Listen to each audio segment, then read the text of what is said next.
மிக்க மகிழ்ச்சி.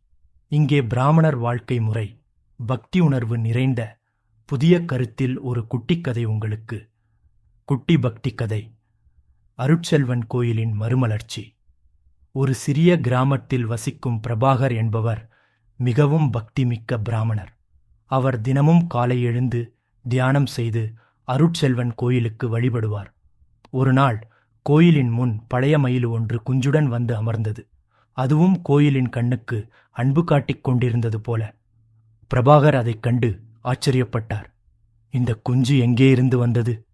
இதை கடந்து போகாம காத்திருக்கிறது என்று மனதில் நினைத்தார். அந்த நாளிலிருந்து அந்த குஞ்சு தினமும் கோயிலில் வந்து அருட்செல்வனுக்கு வணக்கம் செலுத்தி அதன் சுகமாக கூவும் இசையால் கோயிலுக்கு அற்புத ஓசை வந்தது. பிரபாகர் அந்த குஞ்சின் பக்தி உணர்வை பார்த்து அன்போடு பராமரித்து வந்தார். கிராம மக்கள் இதை பார்த்து மனம் மயங்கினர்.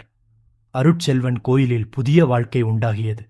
அருட்செல்வனின் அருள் கிராமத்தில் அனைவருக்கும் பரவியது.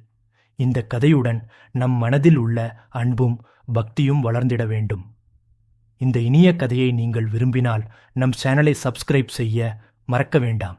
பக்தி கதைகள், ஆன்மீக கதைகள் தொடர்வதற்கு உங்களை அன்புடன் அழைக்கிறோம். நன்றி. இந்த கதையை எப்படி கண்டீர்கள்? மேலும் கதைகள் வேண்டுமா? சொல்லுங்கள்.